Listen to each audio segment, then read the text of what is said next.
Hi, so today we got to play Curious Cargo. It is a two-player, how would you describe this game? It's a tile-laying game. It's a tile-laying game. I really enjoyed it, but getting a little ahead of ourselves. So, do you want to explain a little bit about the gameplay or give it a general overview? Basically, I think it's a spiritual sequel successor to Pipeline. So it's like Pipeline where you're laying tiles to connect same color to pipes. In this case, you're collecting tiles to lay either conveyor or pipe. And the idea is that you're trying to complete these colors of pipes so that you can then ship on one side, and then building colors and pipes on the other side of your board so that you can receive goods that your opponent ships out. And if you can do that more efficiently than your opponent, you can ship out a lot of goods and then receive their goods, and either way you're scoring points by the end of the game. And so whoever does that the most efficiently will score the most points. Yeah.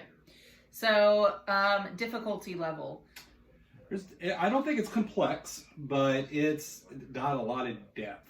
If there was one negative thing I would say, and it's not a huge negative, but if someone succumbs to AP or analysis paralysis, this can really drag a game out.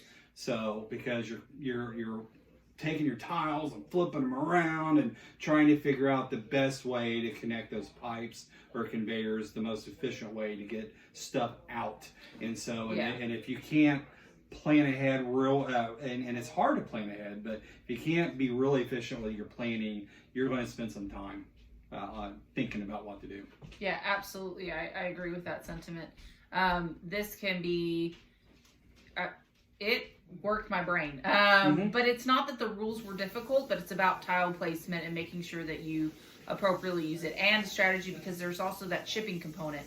So in Pipeline, there isn't a shipping component, where this one there is. So that element of the game, which I didn't mention yet, is so on each side of your board you got the shipping and you got receiving, and it's numbered 1 through 10. And so you have these different truck cards, and each card represents a particular size of truck. So for example, this is a 4-level truck. It's got 3 sections for cargo and then the cab itself. And so some of the sections you can put goods on. Some sections will have blocked out where you can't put a good on it at all, and you can't put a good on the cab. And so the idea is that when you play a truck card, you line it up bottom of the truck is lined up with 1, and then however many spaces up that track, depending on the size of the truck. But when you play another truck, you push that truck up. And if any of that truck overhangs past 10, then it goes into your opponent's side. So any goods you're able to put on the truck before now is on your opponent's side of the board, where then you can hopefully make them receive it if they built pipe on that side of the same color of good. And so kind of like the introductory level, I guess you could call it, is 2 colors. You got blue and red. The advanced level's got 3 colors. So it's got blue, red, and purple. But that's the goal, is to be able to strategize what size trucks you can receive goods that then you can push up on your opponent's board to then send goods. And so you got 2 really levels of depth. You got your pipe laying and shipping of trucks. Yeah. So after going over the review, let's talk about the quality of pieces. I thought they were pretty good. I liked the wooden components also had a screen or a printing on it, which was making it really nice. I think the cardboard's thick. Everything felt nice. There wasn't anything. I mean, yeah, it's mostly cardboard pieces with a few wooden pieces, but overall, I think it was more than sufficient to play this game. Oh yeah, it's very, very serviceable. It's adequate. It's functional. It's all that. I mean, could have they made better pieces? Sure, but I mean, it's a relatively cheap game. I think I paid $35 for this. So for a $35 game, everything it's just great. I would rate it a 7. Yeah, I agree with that. 7. Could they have done something really wow with maybe like the trucks, and maybe the trucks fitting into the stuff? But you would have paid for that. But you would have paid for that. I agree with that. So for the price point, for what you're getting, it's good, and it's good enough to play this game. There's nothing that's like blaring at you that is like, this is gonna be destroyed in like a couple of gameplays. And your player tokens are little fork trucks, which is kind of neat. So, yeah. So overall, I agree with that, a 7. So theme. I love the theme. Oh yeah, I love this kind of pipe laying, trying to get stuff to. It reminds me of the old game that I used to play when I was a kid. I can't remember the name of it, but it had the little pipes that you put together. Waterworks. So, yeah, kind of like Waterworks. Waterworks is a good game. So, I mean, thematically, the story of the game is that you are a guy that goes to this bazaar. And then at the bazaar, you get tricked into buying these plans, these manufacturing plans to make these curious cargoes. So you got this goo, and then I forget the red item, but so you got this red and blue items that you're making. And so you think you're going to make a lot of money, but then you find out your best friend, he buys the same plans. So now you have to compete with your best friend on who's going to be the most efficient manufacturer of these goods. And that's what it feels like. You got a player board that's got machines that produce the goods, and you're trying to connect those machines, like I said, to the shipping and receiving side to be able to get those goods out better than your opponent can. Yep. So that's the story of the game.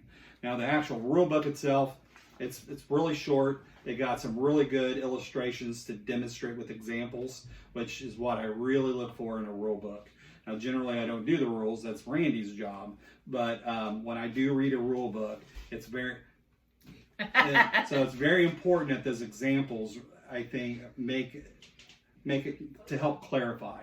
Because without those examples, it would have been much tougher, because the rule book in of itself, a little confusing, but the examples, it made up for it. So yeah. I would give the rule book a 7. I believe you. Standard protocol. She does something else while someone else reads the rules. Yeah, pretty much is how that works. We did have to go back a couple of times to reference, but I think we got the answer fairly quickly. We did not find an answer, which can be troublesome for some rules, but that was not the case here. Going back to theme, we didn't actually rate theme. We did not. So I thought I said I'd give it a 7. No, that was quality pieces, my friend. I know, I said that too. Okay. But anyway, I'll give the theme a 7. I would give the theme an 8 because I really like it. But I might be dragging some of the gameplay there, so I'm not gonna lie. So sorry. And then rulebook, again, I would probably give the rulebook an 8. Okay. So yeah, pretty easy to follow. I'll believe you. And then next up, overall gameplay. Awesome. It's an awesome game. Awesome. If you've never played Pipeline, this would be a good way to, because Pipeline's definitely got a little bit more depth to it. It's a longer game, a little bit heavier than this is. A little crunchy. Yeah, so this would be a good way to kind of ease into Pipeline a little bit. It's very different in Pipeline, though. Don't get me wrong. There's plenty of differences, but there are some similarities. So I think if you can pick this up, you'd have no problem with Pipeline.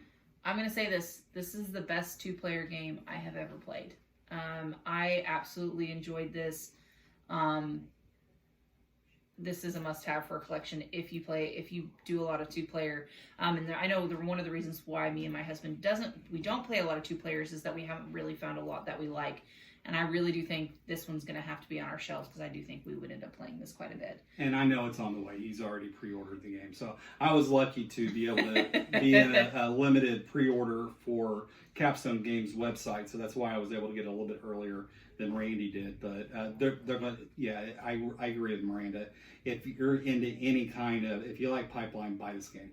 Yeah. It's a must. Yeah, it is definitely a must. And especially if you're looking for a good, solid 2-player that's not just attack, because that's the thing that I don't like a lot about a lot of 2-players is straight up attacking one another, where this one you do get that build component that I absolutely love, and there is a little bit of interaction where you can kind of screw your opponent a little bit, but it's not like it's just the right balance. This is I might have helped her win the game because one of the elements of the game is that when you build a truck, you don't have to just build the truck for you can build the truck for them. And the idea being is that you're pushing their trucks up to hopefully push those trucks up onto your board so that then you can get rid of her stuff so you can receive it and score those points. Well, I miscalculated, so the numbers were off. So she was able to generate a lot more than I was able to receive. So that got her some points. Well, I mean, the thing is you at one point you sent like 3 trucks my way, and you were able to ship on all 3 of those trucks. Right. Well, and so that's the thing is I was I was very focused on getting my pipes set up for my shipping lane that when he was pushing ships through, I was like, you're doing me a huge boon. So you've got to be careful with that. But yeah, there's a lot of mechanics there. There's a lot of things that you got to think about, and I mean, I love this game for that. I'm gonna be honest. I mentioned before, this is the best 2-player game I've ever played, so I'm gonna have to give this a 10. Like, this is really great. I love this game, and I'm super excited about it. So, I mean, and now taking all that into consideration, I'm not going to do an average like I would usually do, because I think, I did some gameplay. Right, and I'm saying I gave it some 7s, I gave it some 8s, but overall, I really like this game. So, even though I'm not going to do average, overall, putting everything together, I'd give it a 9. Okay. I really liked it. Yeah, no, this is a fantastic game. So, any other comments about this? No, I don't think so. I think that it did a really good job of making more of a efficient version of Pipeline. Yeah, so absolutely. So don't forget to subscribe and press the notification bell if you want to see more of our reviews. If you have any suggestions of what we should play next, just comment down below. Thank you, guys. Bye. Bye.